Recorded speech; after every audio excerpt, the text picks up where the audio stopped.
Okay, let's dive right into this. Welcome to The Explainer.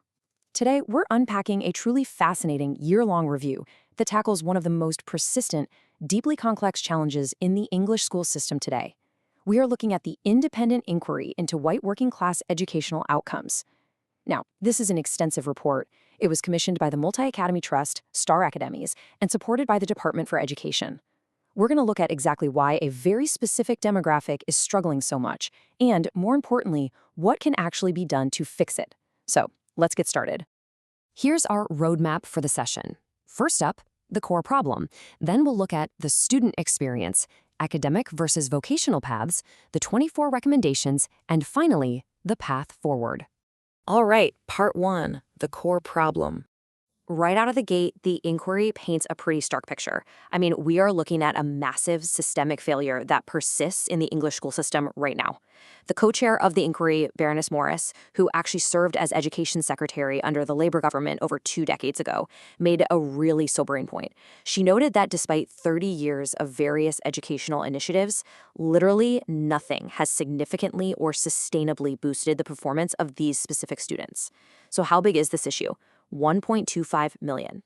That number represents the sheer immense scale of the crisis. We're looking at data for 1.25 million young people in England who are white British and currently receiving free school meals. Right now, this group is the lowest performing large demographic in the entire English school system. So we're not talking about a fringe issue here. It is a massive structural challenge affecting millions of lives and futures. Now, what's really interesting about this is how we actually define the problem, because the true scale of this disadvantage is likely way larger than what the official definitions capture. Currently, for a child from year 3 onwards to qualify for free school meals in England, the family needs to be on universal credit or earning below £7,400 a year. Now, this September, that definition is expanding to include all families on universal credit, totally regardless of their income. But the inquiry stressed a really vital point here. A lot of families on low incomes simply don't receive free school meals. That means the 1.25 million number we just talked about, that might honestly just be the tip of the iceberg. Let's move on to section 2, the student experience. It is incredibly important that we shift our focus from the macro demographic data down to the human level. We really need to see exactly how this systemic disconnect affects real students in actual classrooms every single day. Take Stephen, for example. He's 16 years old now, but he actually disengaged and left school 3 years ago at the age of 13. He spent the next 3 years completely out of education. For Stephen, the written work just didn't work, and he felt schools desperately needed to engage in a way more practical, hands-on work. Now, the good news here is that earlier this year, Stephen started a 4-week course run by a charity called Spear. They help young people get back into education or work and provide mentoring for 6 months. With their support, he's now actively pursuing his dream of becoming a barber and actually starts a college course this September. But his story really highlights a system that just let him slip away, purely because it didn't offer the practical skills he resonated with. Then, you have a kid like Adam, whose path was a bit different. When 16-year-old Adam first arrived at secondary school, he was totally disengaged and severely struggling with reading. I mean, in year 7, he was literally back to doing basic phonics. He said he couldn't speak really well and was heavily focused on a pretty tough home life.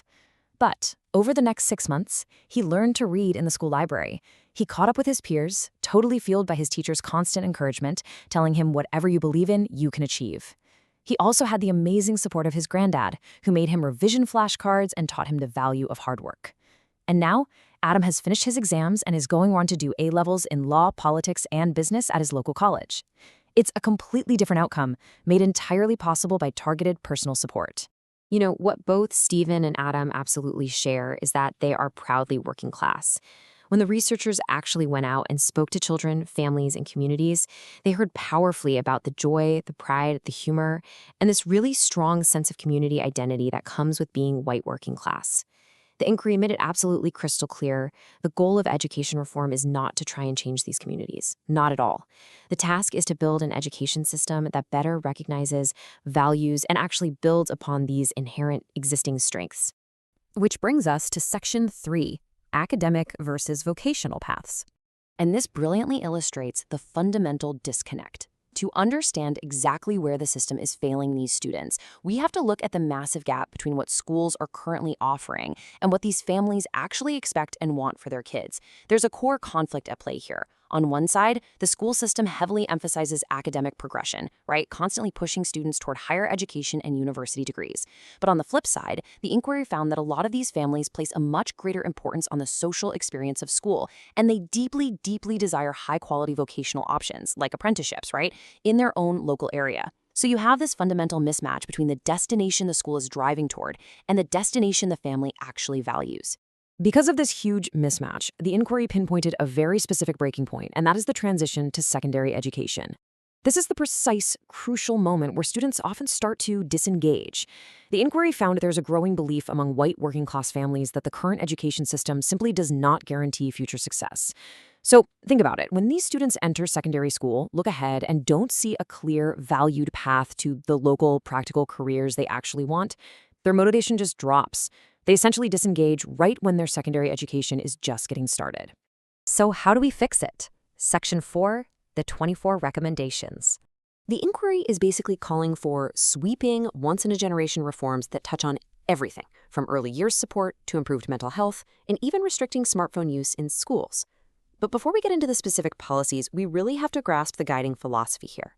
Baroness Morris, the inquiry co-chair, stated that the responsibility cannot sit with schools alone. And crucially, she emphasized that this failure is absolutely not due to a lack of aspiration or a lack of effort from the young people themselves. Fixing this crisis requires a fully holistic approach that reaches way outside the classroom walls. The community, the economy, and the government all have to step up and play a part. So, the crucial point is, what do these solutions actually look like? Well, here are some of the most prominent recommendations out of the 24 proposed in the report. They suggest free access to local public transport for all young people up to the age of 21, just to make training and work actually accessible. They recommend extending 30 hours of free childcare to all disadvantaged families, not just the ones currently in work. They also want to make reading fluency at primary school a national priority.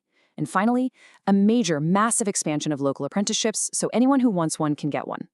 Notice how perfectly these systemic solutions align with the human stories we heard earlier? I mean, prioritizing reading fluency directly answers the exact struggles Adam faced in year 7.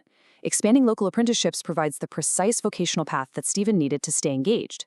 The systemic solutions are quite literally mapped to the lived experiences of the students. All right, our final section, the path forward. Whenever a massive, comprehensive, year-long review like this drops, the immediate question is always, well, how is the government going to respond? Let's take a look at how political leaders are absorbing these findings. The current Education Secretary, Bridget Phillipson, responded very strongly to the report, and she actually stated a personal connection, saying, "The communities in this report are my communities. I know what they've given this country and what this country has failed to give back." She acknowledged that multiple generations had essentially been robbed of opportunity, and the government has publicly committed to fighting for these families, citing incoming policy changes like lifting the 2-child limit, breathing new life into family services, and expanding opportunities in both sports and arts. Ultimately, all of this builds to the overarching thesis of the entire inquiry. It's a complete paradigm shift. For decades, the implicit expectation has been that students and families just need to adapt to fit the academic mold of the school system. This inquiry argues that it has to be the exact other way around. The education system needs to fundamentally shift its values, its offerings, and its metrics of success to adapt to the community. It has to value what the community values. Which really leaves us with this one final vital question. Can a system built so heavily on academic progression to university truly adapt to equally value and fund local vocational success? It is a profound challenge, and honestly, it's one that will dictate the future of education reform and the life chances of well over 1 million young people. Thank you so much for joining me for this explainer. Keep questioning, keep learning, and I really hope this sparked your curiosity to look deeper into how our educational systems shape our society.